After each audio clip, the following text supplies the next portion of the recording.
me dit souvent que Jésus n'était pas noir. On me le répétait qu'il était tout blanc. Jésus était juif, qu'il n'était pas de ma race. Mais moi, tout ce que je sais, oh, il mourut pour moi. Je ne l'ai point vu, il vécut il y a 2000 ans. Mais on le demande pourquoi je l'adore. Et moi je réponds, je le connais par la foi. Je le sens de tout mon cœur et je l'aimais bien. Il est dans mon cœur et fait briller toute ma vie.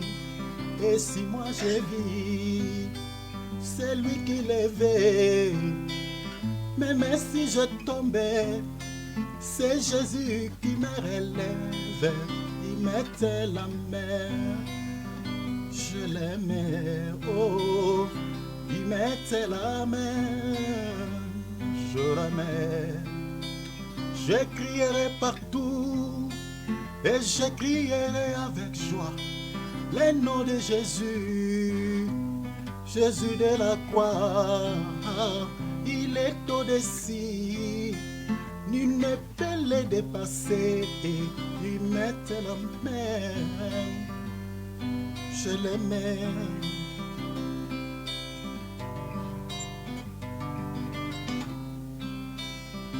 Oh, vous me disiez que cet homme de la 33 avait bien promis qu'il devait revenir. Maintenant 2000 ans, quand est-ce qu'il reviendra?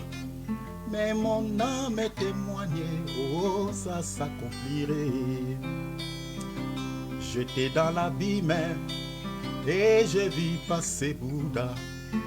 Après Mahomet, oh, c'était Confucius. J'ai vu des prophètes, oh, qui ne pouvaient rien pour moi. Mais lorsque j'ai vu Jésus, oh, Jésus m'a sauvé.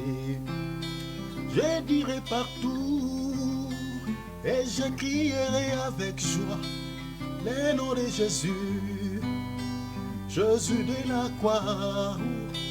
Il est au-dessus, nul ne peut le dépasser. Il mettait la main,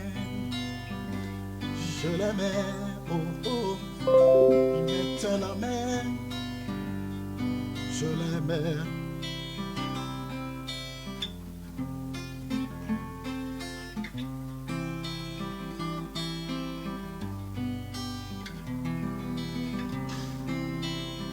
Il est dans mon cœur et fait briller toute ma vie. Et si moi je vis, c'est lui qui l'éveille. Même si je tombais, c'est Jésus qui me relève.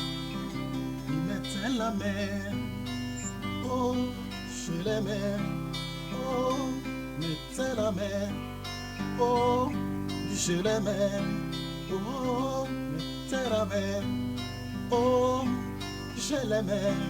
Hey, mettait la main, oh, je l'aimais. Oh, mettait la main, oh, je l'aimais.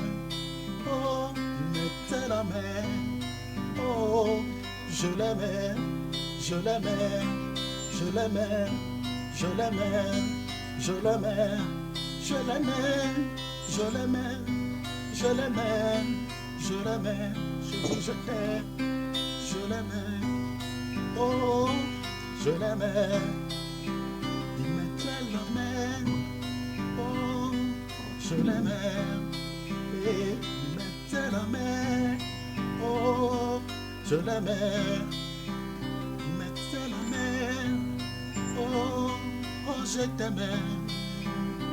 Mettez la main, oh, je l'aimais, oh, mettez la main, oh, je t'aimais, mon Jésus, mettez la main, oh, je t'aimais, Asimbinga Oboko, na nayoki malamu apesi nga loboko nabiki asimbi ngai ngai nabiki metelame oh je l'aime metelame oh je l'aime je l'aime je l'aime je l'aime je l'aime je l'aime je l'aime oh je l'aime. Gloire à son nom. Que le nom du Seigneur soit béni. Gloire à Dieu. Question relative à l'enseignement. Une préoccupation et puis on va aller vite dans notre enseignement.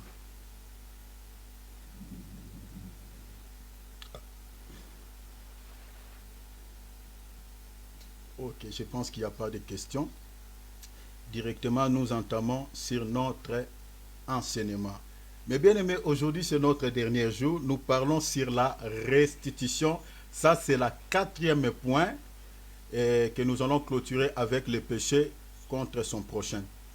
Parce que nous avons épinglé plusieurs points sur je peux dire ces sous-thèmes que nous avons intitulé le péché contre son prochain. Parce qu'on avait parlé de péché contre Dieu. Et puis dans le péché contre son prochain, nous avons énuméré plusieurs points. Donc vous le connaissez pour ne pas rentrer encore en arrière. Donc vous avez déjà suffisamment la connaissance par rapport à ces péchés contre son prochain. Alors on avait parlé pour pouvoir réparer ces péchés. Nous avons au moins 4 points et 4 points à suivre. Donc le premier point c'est la confession que nous avons. Donc il faut confesser, comme la Bible dit, les péchés les uns les autres. Nous avons le pardon. Nous avons troisième étape, c'était la réconciliation. Voilà. Et puis la quatrième étape, c'est la restitution. La restitution, c'est beaucoup plus au sujet du vol. Alors ça c'est la 4e étape que nous allons aborder aujourd'hui, partager ensemble avec vous, et nous allons mettre un point virgule. Donc si ça ne termine pas, je ne sais pas si on va encore retourner là-dedans, mais je vais faire un effort pour que je sois rapide, qu'on termine ça. Et puis la semaine prochaine, par la grâce de Dieu, nous allons toucher directement sur les péchés contre soi-même, parce que nous avions dit que nous avons le péché contre Dieu, le péché contre son prochain, et les derniers points, nous avons le péché contre soi-même. Vous voyez, ce sont les cas de figure qu'on retrouve. Donc nous avons d'abord le péché contre Dieu, contre son prochain, et puis contre soi-même. Donc nous avons terminé le péché contre Dieu, et nous terminons aujourd'hui le péché contre son prochain. Et la semaine prochaine, nous allons toucher sur le péché contre soi-même ou contre son propre corps. Là, il y a toute une panoplie. Donc, on ne va même pas terminer ça parce que c'est aussi tellement vaste. Le péché contre soi-même. Alors, qu'est-ce que la restitution? Vous avez déjà l'idée par rapport à la restitution. Selon l'encyclopédie, je crois que nous sommes tous passés au bas de l'école. Voilà, même si on n'a pas le même niveau, mais nous avons quand même la connaissance par rapport à ces mots. Qu'est-ce que la restitution? La restitution, selon l'encyclopédie, la restitution veut dire réparation. Veut dire réparation, veut dire rétablissement, veut dire rétrocession ou reconstitution ou remboursement. Donc, vous voyez, tous ces mots-là expliquent toujours la restitution. Donc, je réitère, la restitution veut dire, la réparation veut dire le rétablissement, la rétrocession, la reconstitution et puis les remboursements. Donc, quand vous entendez rétablissement, rétrocession, remboursement, c'est toujours le mot qui tourne tout autour de ces mots qu'on appelle la restitution. Alors, ce mot peut avoir plusieurs définitions. La restitution peut avoir plusieurs définitions parce qu'il faut d'abord expliquer le mot pour comprendre ce que c'est en soi la restitution. Parce qu'on parle de la restitution au sujet du vol. Mais il faut comprendre d'abord ce que ça veut dire vraiment. C'est pour cela que nous sommes en train de donner quelques petits détails par rapport à ces mots. Il y a plusieurs définitions par rapport à ces mots, mais j'ai énuméré au moins 3 définitions ici. La restitution veut dire premièrement rendre quelque chose à son propriétaire légitime. Je crois que c'est la définition qu'on va vraiment beaucoup plus exploiter ici, à part les 2 autres définitions qui sont là. Donc, rendre quelque chose à son propriétaire légitime. De 2, remettre quelque chose à l'état initial. À l'état initial. De 3, donner une représentation fidèle de quelque chose. Donc, vous voyez, toutes ces 3 définitions expliquent toujours la restitution. Il y en a d'autres aussi, mais on se limite à ces 3 définitions. Alors, autre chose, qui est ce qu'on peut restituer, par exemple? Qu'est-ce qu'on peut restituer, par exemple? Parce que quand on parle de la restitution, on restitue quoi? L'argent. Vous comprenez? Ah oui, l'argent, mais à part l'argent, il y a bien d'autres choses. On peut restituer. Qu'est-ce qu'on peut restituer? C'est ça la grande question. J'ai énuméré aussi quelques points, parce qu'on ne peut pas mettre tout. Donc j'ai épinglé quelques points. 1, on restitue ce qu'on a soustrait. Comprenez? Donc quand on parle de la soustraction ici, ce qu'on a soustrait, remarquez déjà, on te dit, donne-lui 1000 francs, par exemple. Donne-lui 1000 francs. Toi, tu fais la soustraction de 200 francs, tu réserves 200 francs, tu présentes 800 francs. C'est ça ce qu'on appelle vol. Donc là, cet acte-là que tu as posé déjà, c'est ça ce qu'on appelle vol. Donc tu as soustrait les 200 francs et tu as gardé. C'est cet acte-là qu'on appelle vol. Donc tu as volé 200 francs. Alors qu'on t'avait dit, donnez-lui 1000 francs. Donc c'est-à-dire ce qu'on a soustrait. De 2, ce qu'on a emprunté. Ce qu'on a emprunté, c'est quoi? Peut-être on t'a fait une prête de l'argent, une somme d'argent. Ça peut être un objet. Maintenant, quand vous ne rendez pas ce qu'on vous avait emprunté, c'est ça ce qu'on appelle vol. Tu es allé chez un ami, tu n'as pas de chaussures. Tu as emprunté sa chaussure, tu dis, ah, emprunte-moi un peu ta chaussure pour aller voir quelqu'un ici. On te donne la chaussure, au lieu de remettre la chaussure, comme vous êtes convenu avec ton prochain, tu ne rends pas la chaussure, c'est ça ce qu'on appelle vol. On t'en fait une empreinte d'argent, une somme d'argent, tu es convenu avec la personne que dans 2 jours, je vais te rembourser ton argent. Au lieu de rembourser, tu commences à tailler. C'est ça ce qu'on appelle vol. Donc, ce qu'on a emprunté. 3e point, c'est le détournement. Ouf, ça c'est vraiment, je pense, vous avez déjà la connaissance de ce mot. Donc, c'est ce qui se passe beaucoup plus au milieu politique. Au lieu de dire que quand un politicien vole, on dit il a détourné. On n'utilise pas le mot vol. On dit ah, il a détourné l'argent du trésor public. C'est du vol. Il a volé. Mais pour atténuer un peu voilà son acte, on dit ah, il a détourné l'argent. C'est du vol, le détournement. C'est qu'on a pris. Vous avez pris quelque chose qui ne vous appartient pas. C'est du vol. C'est qu'on a dérobé ou c'est qu'on a volé. Donc, ici, il y a une petite différence entre dérober et voler. J'aimerais vous éclaircir quelque chose ici. Dérober, c'est aussi voler. C'est aussi voler. Mais il y a une toute petite différence au niveau de quoi? Au fait, voler, au fait, c'est... Quand on parle du voler, voler, c'est prendre par fraude ou par violence un bien quelconque appartenant à autrui. C'est ça ce qu'on appelle voler. C'est-à-dire quand tu prends quelque chose par faute ou par violence, un bien quelconque qui appartenant à autrui. C'est-à-dire, quand on dit par faute ou par violence, vous pouvez utiliser des matériels ou utiliser la force pour récupérer quelque chose qui ne vous appartient pas. À ce moment-là, on utilise le mot vol. Donc, c'est-à-dire, tu peux voler au su et au vu de tout le monde.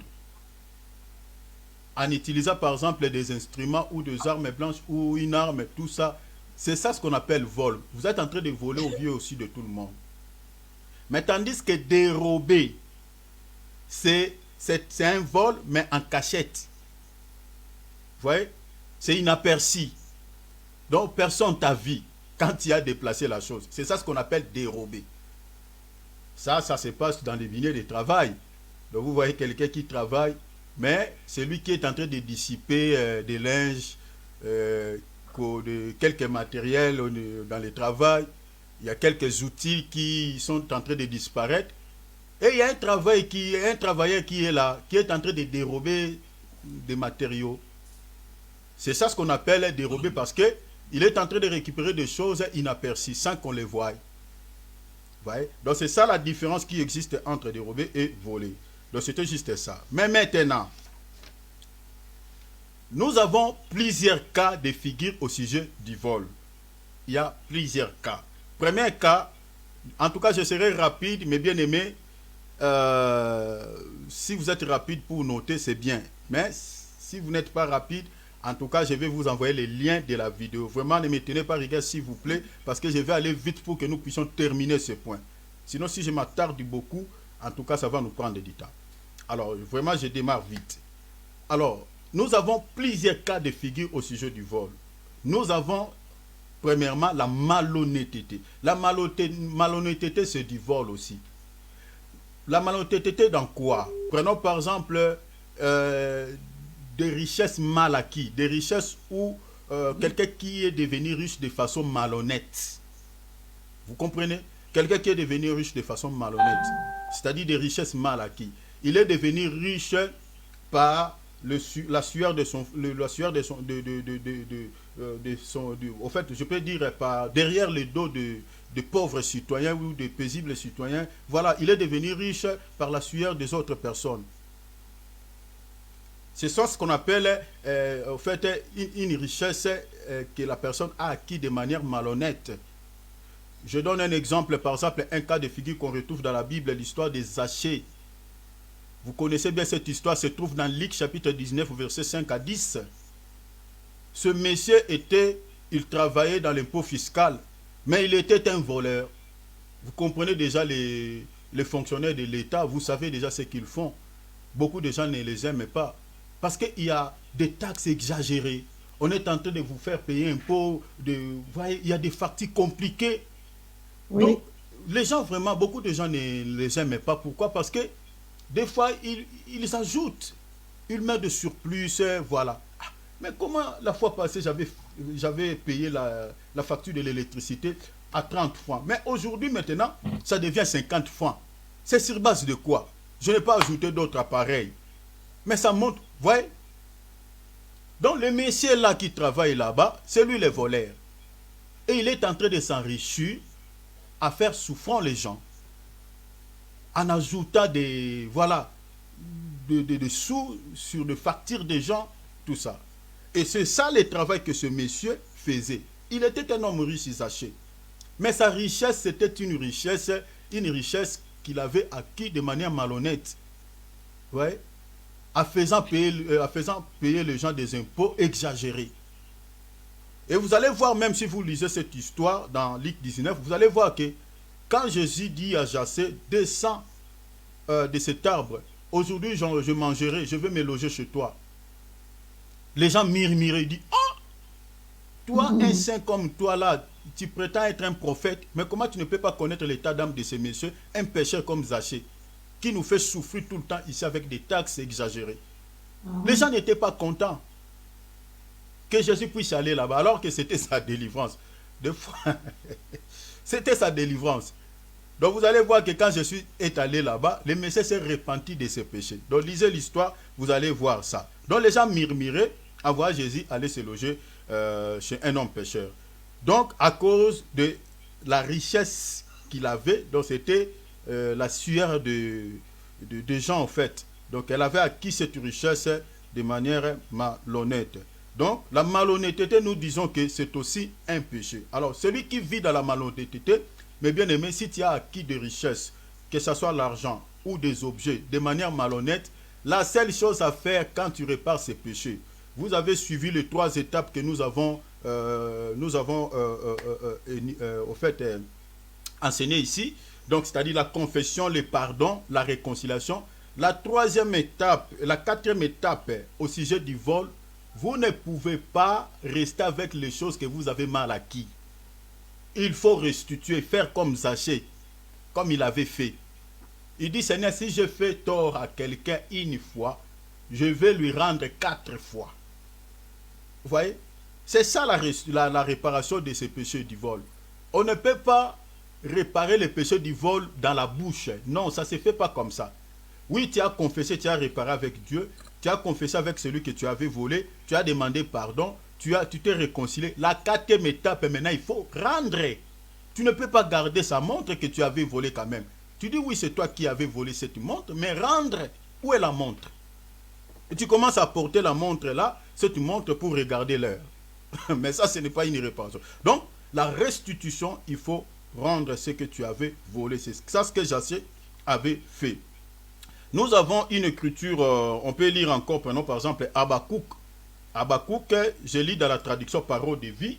Habakkuk chapitre 2, verset 9,11. Regardez ce que dit la Bible, hein, la richesse mal acquise. Quel malheur pour vous, vous gardez pour vos parents des biens obtenus de façon malhonnête. Cela vous permet d'avoir une bonne situation pour éviter d'être touché par quoi? Touché par le malheur. Même les pierres de mire crieront pour vous accuser. Et le bois qui soutient la maison les répondront. Donc vous voyez ici, les gens qui accumulent des richesses de façon malhonnête, ce sont des gens qui sont sous le coup de la malédiction. Mais bien aimé, c'est pour cela qu'il ne faut pas envier les richesses que vous voyez chez ces gens-là. Donc voilà, il est riche. Mais bien aimé, surtout s'il a acquis ça de manière malhonnête. Amen. Mais bien aimé, il ne faut pas envier. Il ne faut pas envier. Vous voyez? Donc ici, il y a une malédiction. On dit malheur pour vous. Vous gardez pour vos parents des biens obtenus de façon malhonnête. C'est-à-dire, si vous avez obtenu une richesse de manière malhonnête, bien aimé, tu n'es pas béni. La Bible dit malheur. Habakkuk chapitre 2, 9, 11. Je suis dans la traduction Parole de vie. Il y a un malheur pour ces gens-là qui ont accumulé des richesses de manière malhonnête. Vous voyez? Donc, il faut comprendre cela. Alors, nous avons encore un autre cas de figure. Je suis allé, je pars vraiment vite pour que nous terminons. Un autre cas de figure dans la Bible où on retrouve des mauvais patrons qui font travailler les gens sans les payer. Des mauvais boss, des chefs des entreprises qui font travailler les gens et on ne les paye pas. Et il y a d'autres aussi qui font travailler les gens, mais qui les payent, mais les gens sont mal payés. Ce sont des cas de figure qu'on retrouve dans la Bible. Prenons par exemple les cas de mauvais patrons qui fait travailler les gens et ne les payent pas. Prenons par exemple, nous sommes dans Jacques chapitre 5, versets 1 à 5, mais on va lire le verset 5e seulement. Je suis dans Jacques, je lis Jacques chapitre 5. On va lire le verset, par la grâce de Dieu, on lit le verset 5. Regardez, je suis dans la traduction Semmer. Vous gardez pour vous les salaires des ouvriers qui font la récolte dans vos champs. Qui font la récolte dans vos champs. Alors, ils se plaignent et ils crient de ces ouvriers. Voilà, et les cris plutôt de ces ouvriers arrivent aux oreilles de Dieu, le Seigneur Tout-Puissant. Vous voyez? Donc, ici, la Bible nous montre que il y a des gens qui gardent les salaires des ouvriers, les salaires des travailleurs. Et les travailleurs sont en train de pleurer. Les travailleurs pleurent. Et la Bible dit quoi? Les cris de pleurs de ces travailleurs arrivent jusqu'aux oreilles de Dieu. Et vous allez dire quoi? Un tel patron, il est béni de Dieu. Même si vous le voyez en train de construire des immeubles, même si vous le voyez en train de construire là, des voitures d'élite, mais bien aimé, Mais son argent là, sa richesse là, c'est une abomination aux yeux de Dieu. C'est une abomination aux yeux de Dieu. C'est une fausse richesse. Parce qu'il y a des gens qui plairent en son nom. Je réitère les versets. La Bible dit, je suis dans la traduction Semeur. Vous pouvez lire aussi dans la traduction Parole de vie, parce que là-bas c'est bien traduit. On dit, vous gardez pour vous les salaires des ouvriers, des travailleurs qui font la récolte dans vos champs. Remplacez les champs ici par une entreprise. Alors ils se plaignent. Les travailleurs sont en train de se plaigner. Et les cris de ces ouvriers, de ces travailleurs arrivent aux oreilles de qui? Aux oreilles de Dieu. C'est-à-dire un travail qui n'est pas payé, un travailleur qui n'est pas payé, un ouvrier où son patron est en train de les maltraiter, est en train de bouffer son salaire. Ces inquiétudes-là arrivent aux oreilles de Dieu. C'est ça ce que dit la Bible. Et un tel patron, il est maudit. Je vous montrerai un cas ici. Il est maudit. Il pense que Dieu ne voit pas. Dieu voit. Et Dieu, il attend les cris de ses travailleurs. Ah, vraiment, j'ai travaillé tout un mois. On ne m'a pas payé.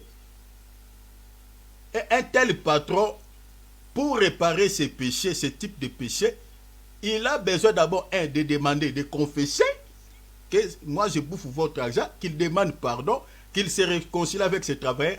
La quatrième étape, il doit maintenant restituer, faire comme Zachée. Donc tous les mois où il a volé l'argent de ses travailleurs, il doit rendre ça. Ça c'est la procédure biblique. S'il ne fait pas ça, je vous jure au nom du Seigneur Jésus-Christ, il n'ira pas au ciel. À moins que ce travailleur-là lui pardonne. Au cas contraire, mes bien-aimés, il ne verra jamais Dieu. Même s'il donne des dîmes, même s'il donne des offrandes d'action de grâce, il construit un giga, je ne sais pas, un méga church. Mes bien-aimés, il n'ira pas au ciel. Parce qu'il y a un travailleur qui avait travaillé et lui, il a bouffé son argent. Mauvais patron. Nous avons Jérémie chapitre 22, verset 13. 22, verset 13, je lis dans la Bible du peuple. Regarde ce qu'il dit la Bible. Des mauvais patrons. Celui qui devient riche de façon malhonnête ressemble à celui qui devient riche de façon... voilà. Celui qui devient riche de façon malhonnête ressemble à une poule qui couvre des œufs qu'elle n'a pas pondu au milieu de sa vie. Ses richesses l'abandonnent. Au milieu de sa vie, ses richesses l'abandonnent. Et la fin, il est là stupide. Ça, c'est je lis le verset 11. J'aimerais lire le verset 13. Malheur à l'homme qui, la Bible dit, qui construit son palais de façon malhonnête et se fait des terrasses en ne respectant pas les droits.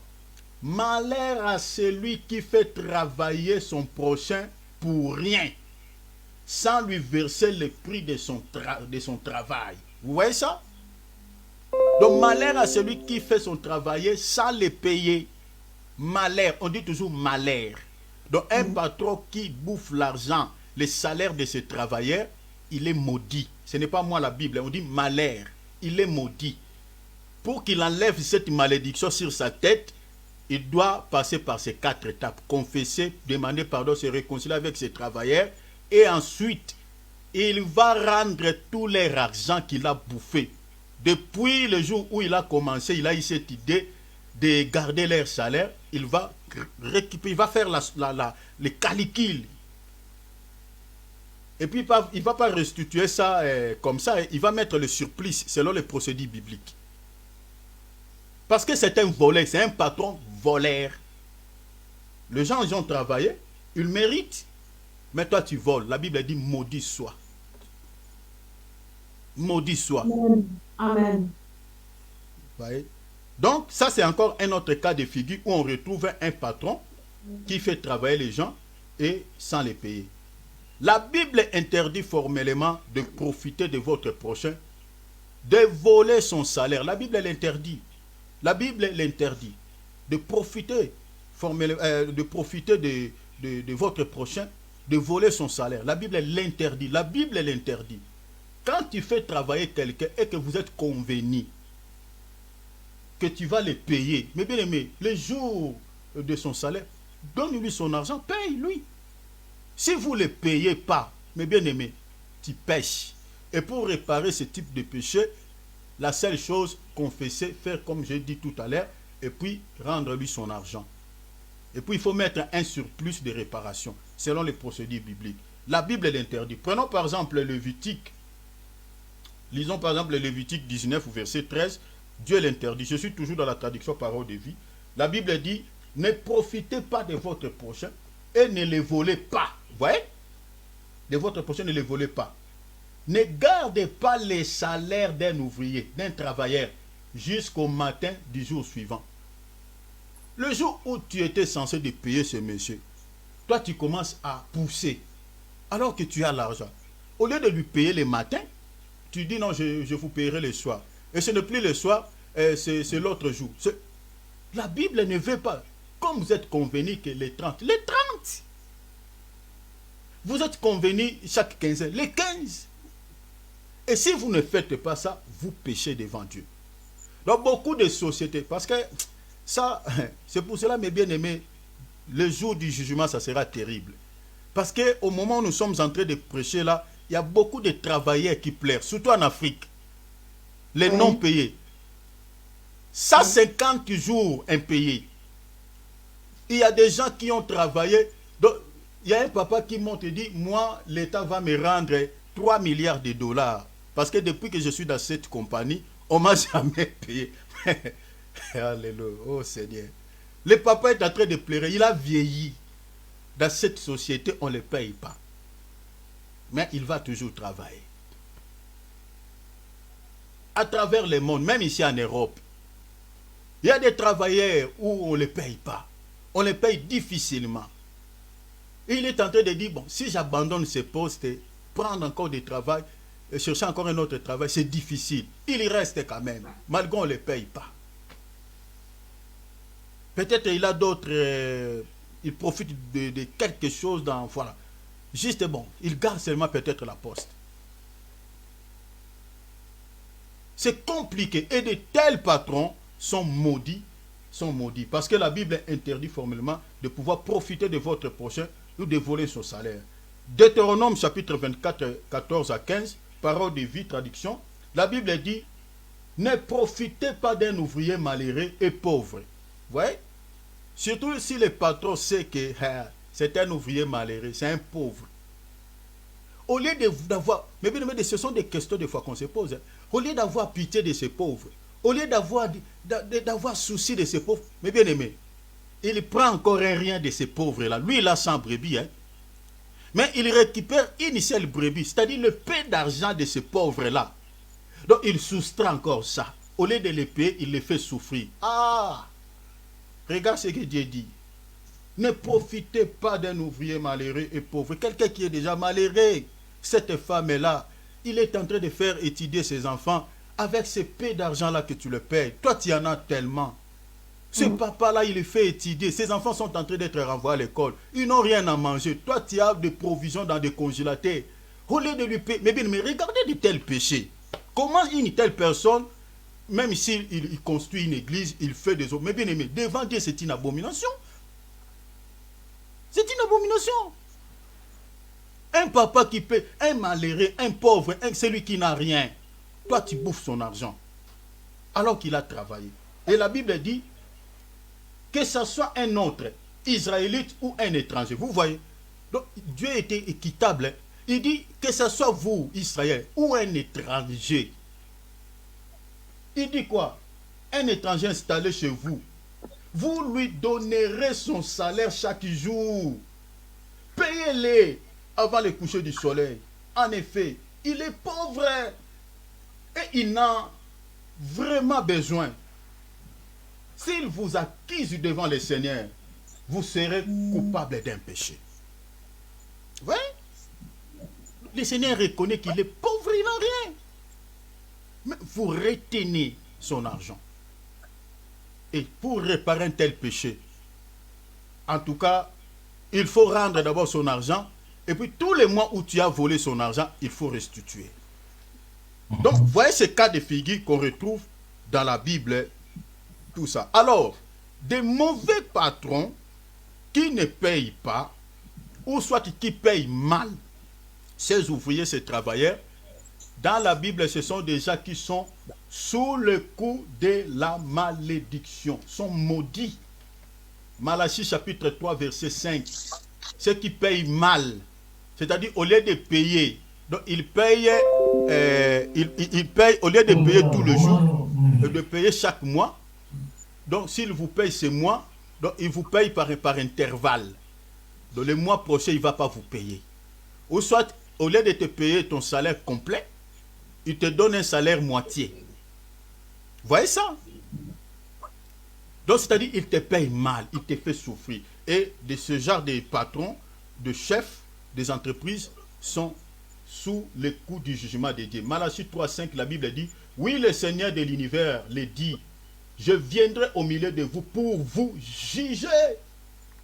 Pour vous juger. Je me dépêcherai d'accuser un. Il cite les sorciers, ceux qui commettent l'adultère. Je suis dans la traduction parole de vie. Ceux qui commettent l'adultère, ceux qui font des serments faux. Et en dernier lieu, on dit quoi? Ceux qui payent mal leurs ouvriers. Ceux qui payent mal. Soulignez cela.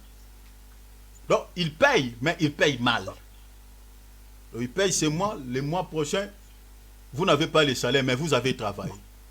Soit ils vous payent, mais ils vous payent difficilement. Il faut beaucoup parler. Surtout ceux qui travaillent chez les Illuminati. Mais c'est terrible. Et ces gens sont sous le coup du jugement. Donc, réparer ces péchés, la restitution. Il faut rendre tout cet argent que tu voles. Si vous lisez encore Jacques, par exemple, chapitre 5, Jacques chapitre 5, verset 1er, ces gens sont sous le coup de la malédiction. Donc, si vous lisez, par exemple, je vais lire rapidement pour vous, regardez. Jacques chapitre 5, je lis le verset 1er. La Bible dit, regarde ce que la Bible dit.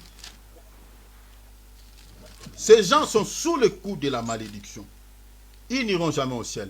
À vous maintenant riches, pleurez et gémissez à cause des malheurs. Vous voyez? Malheurs qui viendront sur vous. Vos richesses sont pourries et vos vêtements sont rongés par des teignes. Hein? Des richesses pourries, quoi. Vous voyez? Votre or et votre argent sont rouillés et les rouilles se lèveront en témoignage. Vous voyez ça?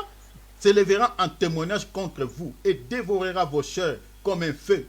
Vous avez amassé des trésors dans les derniers jours. Voici les salaires des ouvriers, oh mon Dieu, des ouvriers qui ont moissonné vos champs et dont vous les avez frustrés. Vous voyez ça? Vous les avez frustrés, donc vous êtes malheureux, vous êtes maudits.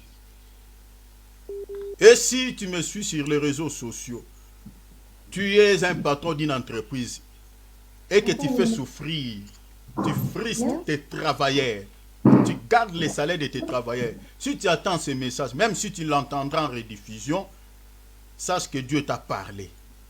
Déjà, si tu as entendu ce message, sache que déjà là, tu es sous le coup du jugement. Répare-toi avant qu'il ne se fasse tard. Donc, répare vite. Vous voyez? Remets leur salaire, donnez leur salaire. Et avec un surplus pour réparer ces péchés.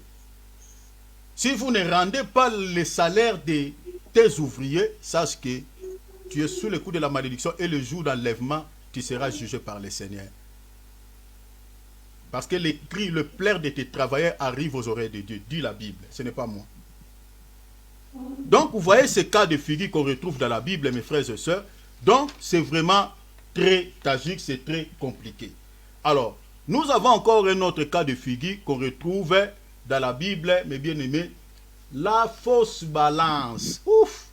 Ah oui. Ici, les femmes vont comprendre beaucoup de choses. La fausse balance. Donc, la fausse balance fait partie de l'escroquerie, des magouilles, fraude, malhonnêteté. Fausse balance. Vous allez voir, même en Europe, donc vous voyez, vous avez acheté une viande de 10 kilos. Vous avez regardé comme ça l'aiguille, c'est 10 kilos. Or, le monsieur, il a un système.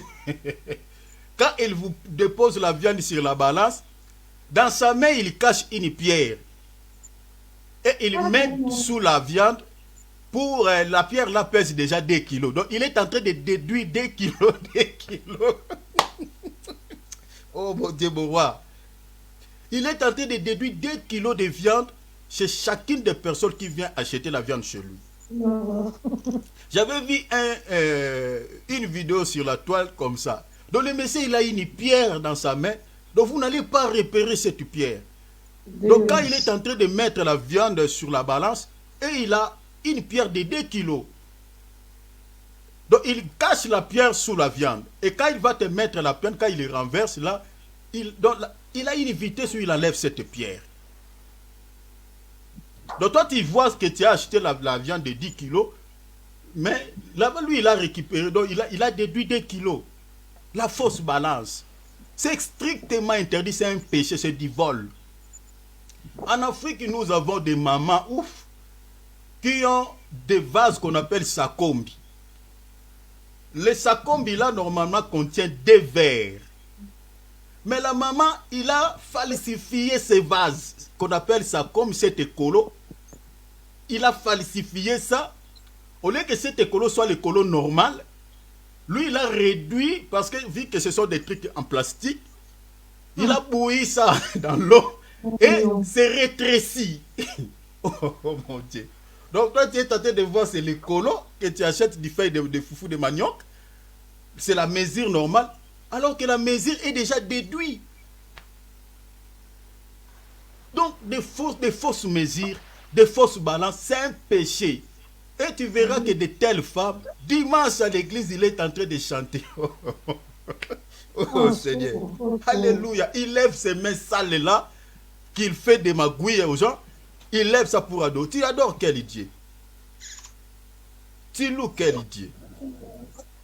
Si vous ne vous repentez pas, vous irez en enfer. Regardez ce que dit la Bible dans Deutéronome chapitre 25, verset 13. Je lis avec traduction Bible du peuple. Deutéronome chapitre 25, verset 30. Donc, je suis dans la traduction Bible du peuple. 25, verset 30, verset 13. Tu n'auras pas dans ton sac 2 poids, un lourd et un léger. Celui qui fait autrement est un malhonnête. Vous voyez ça, la malhonnêteté. Est un malhonnête. Il déplaît à Yahweh ton Dieu. Traduction Bible du peuple. J'ai lu le verset 16. Car l'Éternel ton Dieu a en abomination ceux qui commettent de telles fraudes. Donc c'est une fraude. Donc il y a des balances. Je me rappelle quand on était petit à Kinshasa, donc c'est-à-dire quand vous achetez les arachides, donc il y a un petit vase qu'on achetait les arachides. Il y a des petites de verres là, des petits verres là, qui sont normaux, et des verres qu'on a grattés sur les cailloux, on a diminué la mesure. Quand on vous met les arachides, on vous déverse sur le papier, vous regardez la quantité, vous dites, mais montez-moi un peu ces verres ici. Quand vous regardez, vous avez envie de gifler cette personne. Mais tu dis, mais ça, ce n'est pas normal, ça. Donc, il a déduit la mesure. C'est un péché. C'est un péché. Nous avons encore Proverbe chapitre 20, verset 10, virgule 23. Proverbe chapitre 20, verset 10 à 23. Regardez ce que la Bible dit. Je suis dans la traduction parole de vie. Ceux qui ont 2 poids différents et ceux qui utilisent 2 mesures différentes sont l'un et l'autre en horaire à l'Éternel. Vous voyez ça? L'Éternel a en horaire des poids triqués. Les balances fausses lui déplaisent. Donc les poids triqués, les tricages. Vous voyez? Donc toutes les femmes, prenons par exemple en Afrique, qui font comme ça, doivent se repentir. Parce que vous savez, quand la Bible dit, prenons par exemple dans la prière de combat, parce que les femmes là sont dires dans des prières de combat, pour chasser Satan. Si Satan était une personne physique, c'est les femmes qui allaient les tuer. Sont terribles ces mamans-là pour faire les prières de combat. Mais ils oublient que parmi les armes que nous combattons les diables, parmi ces armes-là, la première arme à utiliser, la première arme offensive, plutôt défensive à utiliser, c'est la vérité. Ils oublient ça, elles oublient ça. La première arme, c'est la vérité. Il faut enlever les mensonges. Toi, tu veux chasser Satan, mais tu n'es pas dans la vérité. Tu as une fausse balance. Là-bas au marché, tu es en train de déduire des mesures. Tu vends des trucs que des mesures ne sont pas normales. Donc tu dois te repentir. Et de tels péchés, il faut restituer. Restituer. Je vous montrerai un cas de figure. Prenons par exemple, il y a des cas de figure. La restitution se fait d'une manière, c'est-à-dire la restitution se fait en contrepartie. Prenons par exemple les cas, prenons par exemple les cas de nourriture, par exemple. Les cas de nourriture. Une personne qui a volé par exemple une boîte de conserve. Il a déjà mangé. Il a volé la nourriture. Il a volé par exemple du jus. Vous voyez, 3 bouteilles de jus. Il a volé par exemple des pommes. Hein, des pommes vertes. La personne a déjà mangé ses fruits. Mais maintenant, pour restituer par exemple ce que tu as volé comme la nourriture. Mais tu as déjà mangé et puis c'est déjà parti dans les lieux secrets. Qu'est-ce que tu dois faire maintenant? Aller les ramener, les prendre là-bas pour aller restituer? Non. La restitution, par exemple, à des types, à des cas de figure, ça s'est fait en contrepartie. C'est-à-dire, tu dois remplacer la valeur de la chose que tu avais volée, cette nourriture-là, par l'argent, en liquide, en espèces. Donc, tu regardes la boîte de conserve que tu avais volée, tu regardes le prix. Si ça coûte, par exemple, 100 francs, tu dois payer 100 francs. Donc, des femmes, par exemple, qui déduisent des mesures, des farines, tout ça là, la restitution de ce type de péché, de ces cas de figure, ça s'est fait. Par exemple, il peut se repentir. Bon, je ne sais pas s'il va suivre toutes ces personnes-là chez eux. Prenons par exemple ceux qui vendent dans des marchés. Mais si, je vais vous montrer un cas de figure, si vous n'avez pas la possibilité de joindre cette personne. Par exemple, tu ne sais pas où je peux voir cette personne. Par exemple, tu as volé une personne en Afrique, toi tu es parti en France. Maintenant, tu ne connais pas son adresse. Les gens qui volent, par exemple, les gens des téléphones dans des riz, qui volent, par exemple, l'argent dans des riz, il ne connaît pas là où habite la personne. Maintenant, comment il peut restituer ce qu'il a volé? Vous comprenez ces cas de figure? Maintenant, de ces cas de figure, la restitution s'est faite à l'église. Parce que vous n'avez pas les moyens d'atteindre cette personne, ou soit cette personne est déjà morte. Donc, vous allez réparer ces péchés devant Dieu. Vous allez restituer cet objet mal acquis ou cet argent mal acquis à l'église. Selon quelle écriture? Selon Nombre. Je vais vous donner l'écriture même après. Selon Nombre, je crois, chapitre 8, verset... je vais vous voir ça. Nombre, chapitre 5, verset 8. Donc, pour ce cas de figure, en tout cas, vous allez rendre cet objet ou cet argent mal acquis à l'église. C'est-à-dire, ça va revenir à Dieu. Parce que vous n'avez pas moyen d'atteindre cette personne pour réparer ses péchés. Vous n'allez pas dire, ah, moi j'avais volé, la personne là est partie. Maintenant, comment faire? Allez à l'église rendre ça. Donnez ça à Dieu, confessez ses péchés là-bas. Donc, si tu es une femme qui déduit des mesures pour réparer ses péchés, tu dois vraiment faire une analyse, chercher une somme d'argent et aller donner à l'église et réparer ses péchés. C'est ça.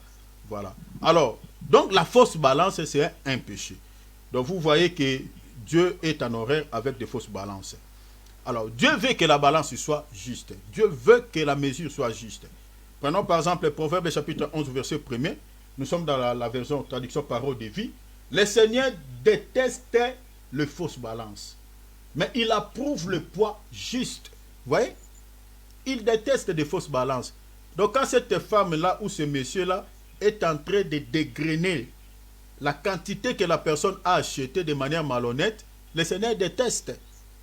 Et le Seigneur veut que la balance soit juste. Donc vous voyez que certaines personnes pensent que le péché seulement c'est l'impudicité. Oh, même toi là qui a rétréci, tu as diminué la vase. Hein? Tu as falsifié la vase, tu as falsifié la balance.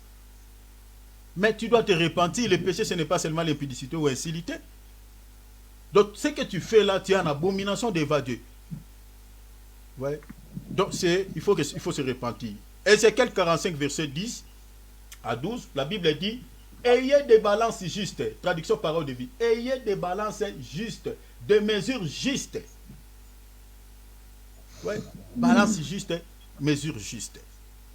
Alors, Est-ce que ceux qui ont des fausses balances, qui ont des mesures justes, des mesures injustes, des fausses mesures, est-ce que seront-ils épargnés au châtiment de Dieu? Loin de là, mes bien-aimés. Ils ne resteront pas impunis. Dieu punit tout péché. Michée chapitre 6, verset 11. Regarde ce que la Bible dit. L'Écriture dit, je suis dans la traduction Semeur. Laisserai-je impuni celui qui utilise des balances fausses et qui a dans son sac de poids triqués? Ils ne resteront jamais impunis. Vous voyez? Donc toutes ces personnes-là qui ont des fausses balances, qui ont des fausses mesures, donc ils ne resteront jamais impunis. Dieu le punira. Un autre cas de figure, la cupidité dans les affaires. Là, on retrouve la malhonnêteté, la cupidité dans les affaires. Nous sommes dans 1 Thessaloniciens chapitre 4, verset 6. 1 Thessaloniciens chapitre 4, verset 6, je lis traduction Bible du peuple.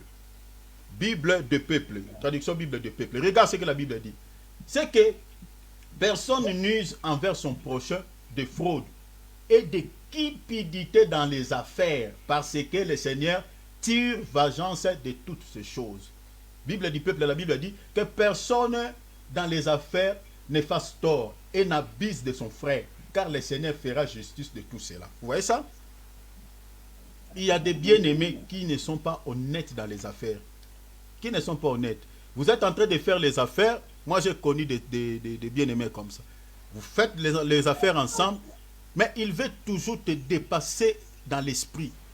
Donc, au lieu de partager ce que vous êtes en train de faire ensemble, que ça soit équitable, mais il a toujours tendance d'avoir plus que toi. La cupidité. Et vous allez voir quelqu'un qui vous dit, moi j'aime beaucoup l'argent, hein. Et qui n'aime pas l'argent.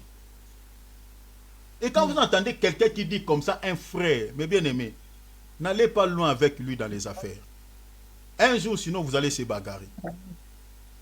La cupidité dans les affaires, c'est un péché. Et la Bible dit, Dieu tire vengeance de telles actions. Nous avons encore plusieurs cas de figure qu'on retrouve dans la Bible. Mes bien-aimés, vous allez peut-être développer ça vous-même parce que, vu le temps. Le pillage. Donc vous avez vu, voilà, il y a eu des désordres dans un quartier. On commence à piller des épiceries, on commence à piller des supermarchés, on commence à piller des magasins. Et vous voyez un chrétien qui va aussi là-bas, prendre une télévision, et il met cette télévision dans sa maison. Et il regarde avec sa famille. Il prie aussi Dieu. Il suit aussi des prédications au travail. Oh mon Dieu, que Dieu nous sauve. Ouais. Mais l'objet là que tu as mis dans ta maison là, c'est une malédiction. Il faut enlever ça. Donc toutes les prières que tu fais, dans cette télévision, elle est en train de t'accuser tous les jours. Quand tu élèves tes mains au ciel, elle est en train de t'accuser. Il faut rendre ça là où tu avais volé ça. Le pillage, malversation, c'est encore un autre cas de figure. On te dit de verser par exemple une somme d'argent à quelqu'un. Verser par exemple 1000 francs. Au lieu de verser 1000 francs, toi tu as fait une malversation, tu as fait 1500. Mais la personne a reçu 1000 francs. Mais toi tu as ajouté encore 500 de surplus. Et tu as déduit, tu as récupéré ces 500, tu as mis ça dans ta poche. Pour dire que tu avais commis une erreur. Malversation. Nous avons un autre cas de figure, la corruption. Ici nous avons deux parties. C'est-à-dire le corrompu et le corrupteur. Ça se passe beaucoup plus au niveau dans la classe politique. Là-bas, on retrouve, même dans la basse classe, la corruption. C'est un péché. C'est du vol. La réparation, c'est de restituer. Si vous avez acheté une parcelle par l'argent corrompu, mes bien-aimés, il faut vendre cette parcelle-là et aller rendre cet argent-là dans les trésors publics. Ça ne vous appartient pas. Beaucoup iront en enfer. Que Dieu nous sauve. L'infidélité. Nous avons la dissimulation. Nous avons les détournements, ainsi de suite. Il y en a tellement. Donc, Mais bien aimé, vous voyez que tous ces cas de figure, on les retrouve dans la Bible. Donc, il faut restituer, rendre tout ce que vous avez volé. Alors, je vous ai dit ici qu'il y a des cas de figure, par exemple, pour pouvoir réparer cela, comme j'ai dit, la nourriture. Ce sont des cas de figure où il faut réparer ça avec, c'est-à-dire en contrepartie. Par exemple, vous avez déjà mangé, j'ai dit déjà. Donc, vous pouvez noter les versets pour ces cas de figure. Notez Proverbe 20, 17. Vous pouvez noter aussi Exode 21, 33, 34. Proverbe 20, 17. Hein? Quelqu'un qui a volé la nourriture. Exode chapitre 21, versets 33 à 34. Donc, il y a d'autres cas de figure où, c'est-à-dire, c'est vraiment, vous n'avez plus la possibilité de restituer la chose. Maintenant, on regarde la valeur de la chose et vous allez payer en liquide en valeur de ce que vous avez perdu ou vous avez volé, pardon. Donc, c'est ça, ce sont des cas de figure comme ça. Alors, un autre cas de figure, c'est-à-dire endommagement ou des cas de figure, par exemple, d'accident ou de destruction. Prenons par exemple quelqu'un qui vous avait emprunté, par exemple, sa chaussure, vous avez abîmé cette chaussure. Ou vous avez détruit la maison de quelqu'un. Quelqu'un qui vous avait emprunté les vêtements, vous avez abîmé ces vêtements. Vous avez par exemple, prenons par exemple quelqu'un qui vous avait emprunté sa voiture et vous avez accidenté cette voiture. Ainsi de suite. Des cas de figure, mes bien-aimés, selon la Bible, vous devez restituer. Parce que je vous ai dit que la restitution aussi passe par, c'est-à-dire rendre la chose à l'état initial. C'est-à-dire remettre quelque chose à l'état initial. C'est aussi la restitution. Ça, c'est la deuxième définition qu'on retrouve dans la cyclopédie. Vous voyez? Donc, c'est-à-dire remettre la chose à l'état initial. Si vous avez la possibilité de réparer soit cet objet, si c'était la chaussure, vous pouvez l'amener à la cordonnerie, qu'on puisse remettre ça à l'état initial. Ou soit remettre cette voiture à l'état que la personne vous avait donné, à l'état initial. Soit arranger la maison que vous avez endommagée. Et pour ça, vous pouvez lire Exode chapitre 22, verset 5. Exode chapitre 22, verset 5. Donc, ce sont les écritures que vous pouvez retrouver pour ces cas de figure. Donc, quand vous endommagez quelque chose, donc, il faut restituer. Donc, remettre la chose à l'état initial pour réparer ses péchés. Sinon, ça va être un péché pour ton prochain. Parce que nous disons que nous parlons sur le péché contre son prochain. Alors, pour réparer ces cas de figure, quand vous avez endommagé quelque chose, ne venez pas seulement avec les pardons. Si le bien-aimé dit que, en tout cas, pour ce que vous avez fait, en tout cas, moi, je n'ai pas l'argent et puis je n'ai pas d'autres chaussures. Soit vous avez abîmé ma maison, moi, je n'ai pas d'argent pour réparer. Vous avez l'argent. En tout cas, si vous pouvez m'aider, s'il vous plaît, d'arranger ma maison. Mais bien aimé, il est dans la Bible. Il n'a pas péché. Il n'a pas péché. Je vais lire ça. Parce que souvent, on a tendance, quand tu pêches contre ton prochain, tu as endommagé quelque chose d'autrui. Tu veux que le bien-aimé te pardonne par la force. Parce que tu demandes pardon. Si un homme fait du dégât dans un champ ou dans une vigne, et qu'il laisse son bétail paître dans les champs d'autrui, et il donnera en dédommagement les meilleurs produits de son champ et de sa vigne. Donc, à l'époque, ici, vous voyez que si quelqu'un, par exemple, crée des dégâts dans les champs d'autrui, regardez déjà, prenez les champs comme une entreprise, prenez les champs comme quelque chose qui appartient à autrui, prenez les champs comme, par exemple, les biens qui appartiennent à autrui. Maintenant, quelqu'un vient créer les dégâts dans quelque chose qui appartient à autrui. Vous voyez ça? La Bible dit quoi? Il va payer, donc il va donner en dédommagement. Il faut dédommager. Donc, ce sont des cas de figure qu'on retrouve dans la Bible. Deuxième, autre cas de figure, l'objet ou l'argent mis à votre disposition pour garder. Et que par la suite, l'objet ou cet argent-là est disparu ou volé chez toi. Mais bien aimé, selon la parole, vous allez restituer. Quelqu'un qui te donne quelque chose que tu gardes pour lui. Ça peut être l'objet ou l'argent. Et par la suite, vous venez dire à la personne que, eh, tu sais que l'argent que tu m'avais donné est perdu. Tu sais que l'objet que tu m'avais donné, je le retrouve plus. Selon la Bible, vous allez restituer. Selon quelle écriture? Exode chapitre 10, verset, Exode chapitre 22, pardon, verset 10,12. Je lis pour vous rapidement. Si un homme donne à un autre homme un bœuf ou un agneau ou un animal quelconque à garder, et que l'animal meurt, se casse une membre ou soit enlevé sans que personne l'ait vu. Je prends le verset 12. Mais si l'animal a été dérobé chez lui, il sera tenu vis-à-vis de son maître à une restitution. Donc ici on parle de l'animal, parce qu'à l'époque, on prenait des exemples, parce que c'était la vie de ces gens à l'époque. Mais remplacer l'animal aujourd'hui par l'objet quelconque. Que quelqu'un te donne en garde, un objet quelconque, soit l'argent. Maintenant c'est perdu chez toi. Selon la Bible, il faut restituer. Nous avons encore un autre cas de figure où la personne, par exemple, l'emprunte, un objet emprunté. Comme j'ai dit tout à l'heure, chaussures, voiture, l'argent, peu importe. Et je dis que l'objet est abîmé chez toi. Selon la Bible, je dis qu'il faut restituer. Selon quelle écriture? Exode 22, 14.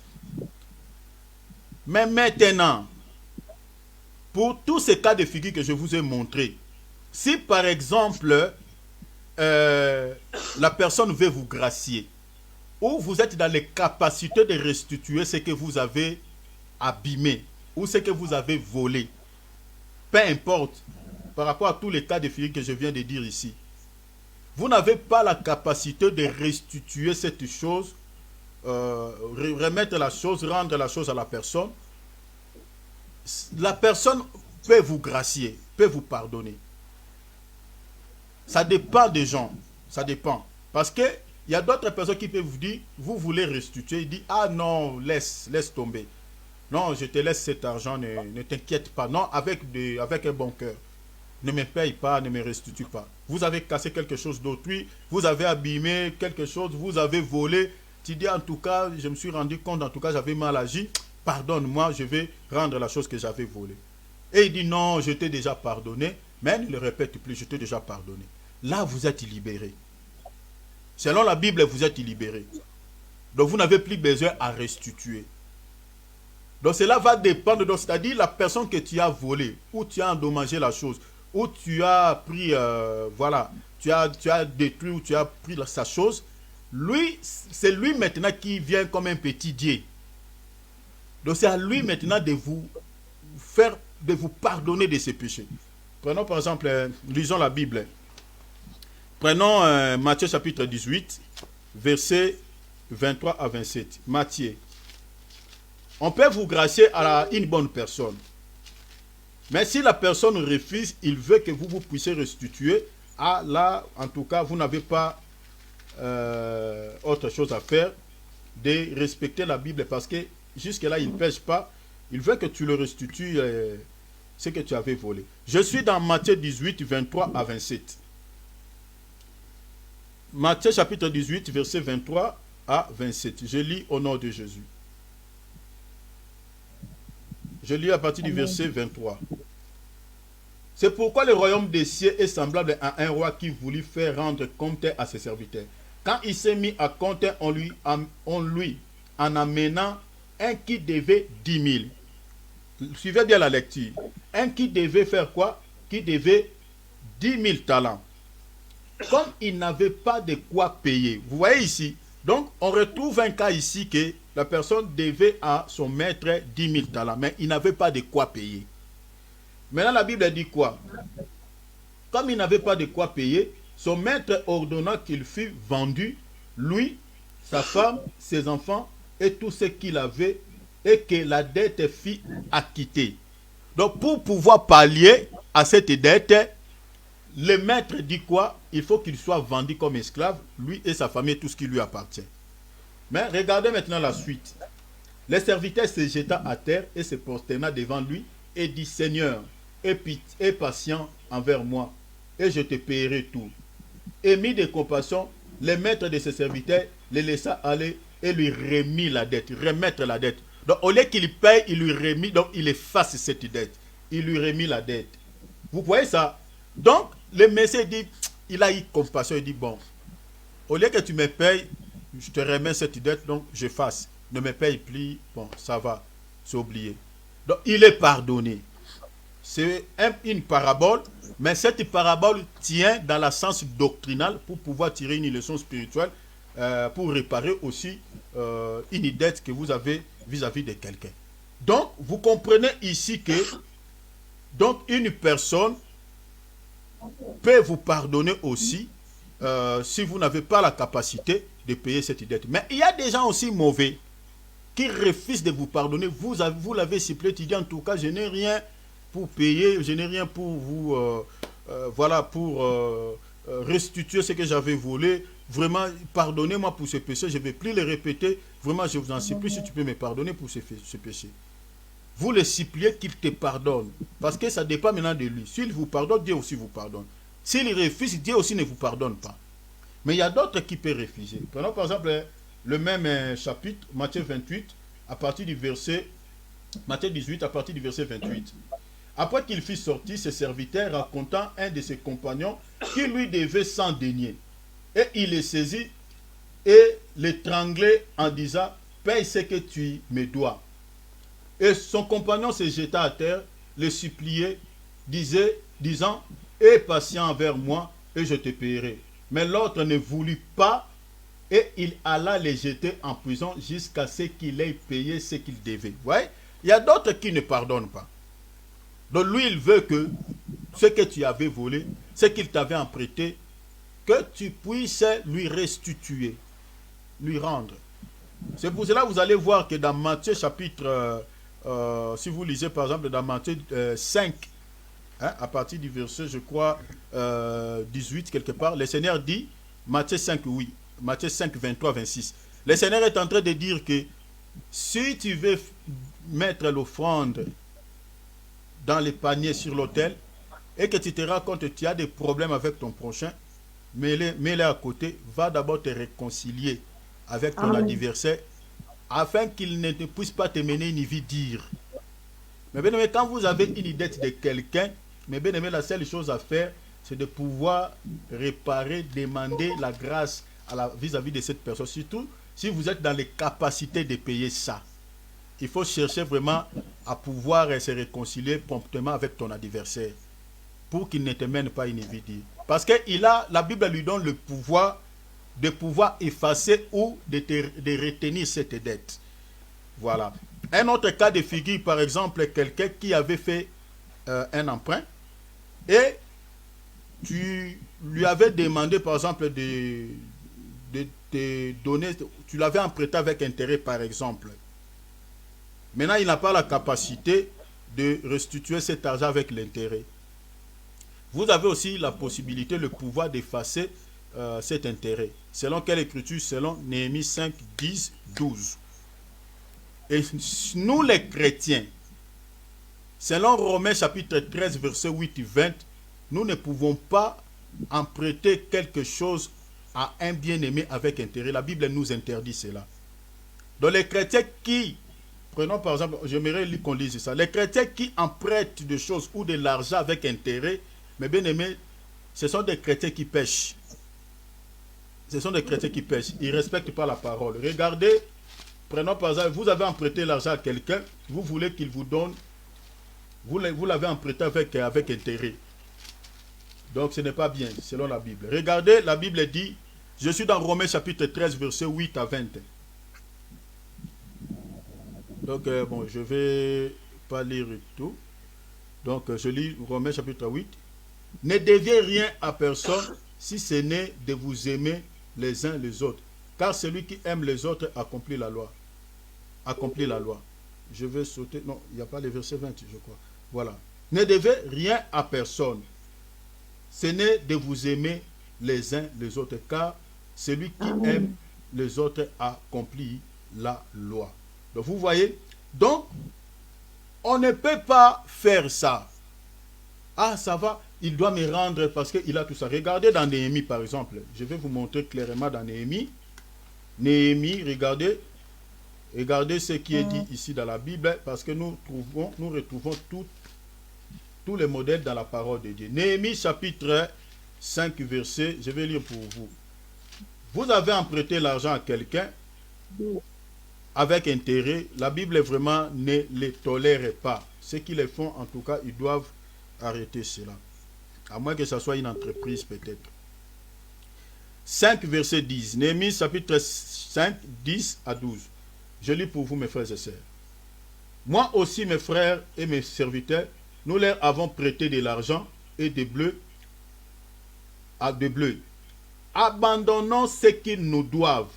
Rendez-leur donc aujourd'hui leurs champs, leurs vignes, leurs oliviers et leurs maisons, et les centièmes de l'argent, du bleu, du mou et de l'huile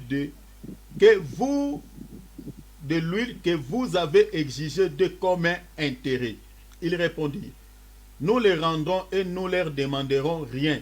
Nous ferons ce que tu dis, alors j'appelle les sacrificateurs, ainsi de suite. Donc c'est-à-dire ici, Néhémie est en train de dire que ne leur demande pas des intérêts. Vous voyez, ne les demande pas. C'est-à-dire, la Bible ne veut pas. Il faut que, mes bien-aimés, nous comprenions cela. C'est-à-dire, quand quelqu'un veut te restituer, ne lui demande pas des intérêts, ce n'est pas biblique. Amen. Alors, nous avons quelques cas de figure qu'on retrouve dans la Bible. J'aimerais qu'on termine par ces cas de figure.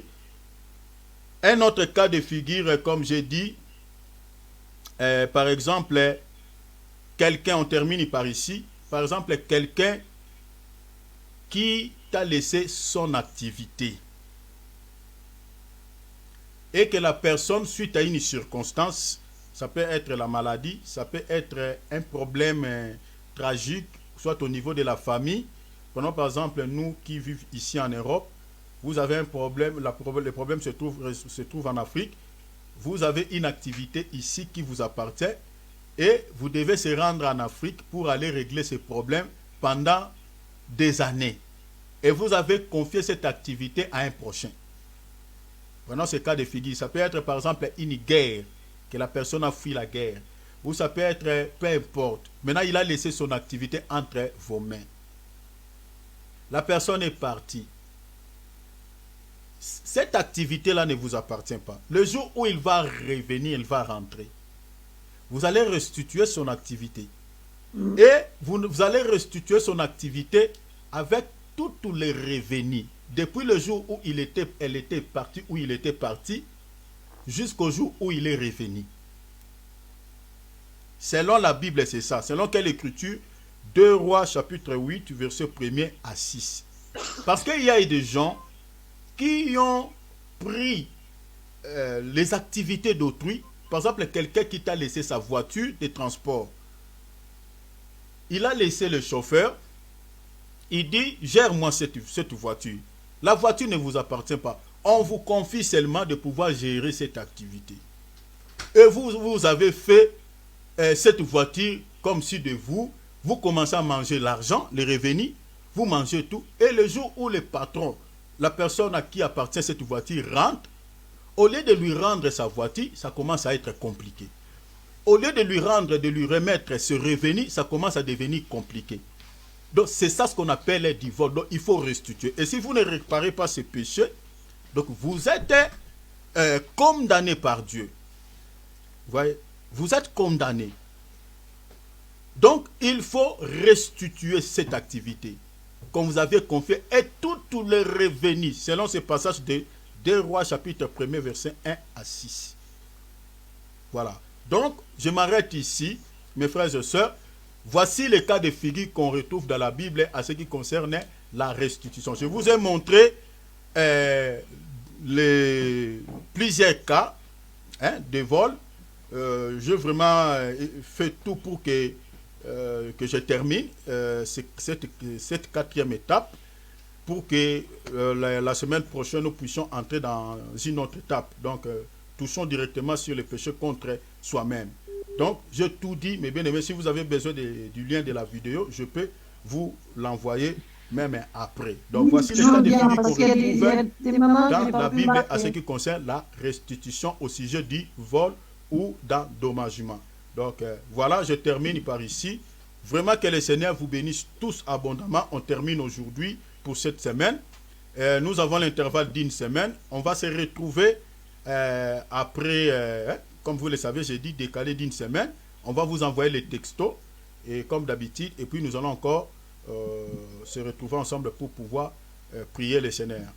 Alors, vraiment, sinon, passez très belle soirée, belle nuit, et que le Seigneur vous bénisse tous ensemble. Et je vous souhaite déjà un très bon week-end, et dans la paix de notre Seigneur et Sauveur Jésus-Christ. Je passe la parole à l'homme de Dieu, Alex, de pouvoir faire la clôture. L'homme de Dieu, bénissez le peuple de Dieu, priez pour chacun d'entre nous.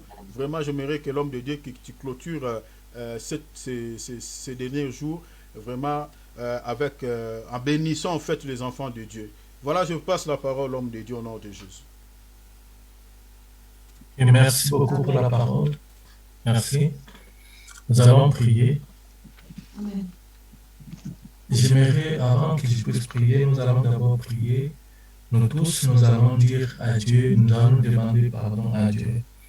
Et aussi, nous avons écouté la parole de Dieu, de pouvoir restituer. Peut-être que Dieu t'a mis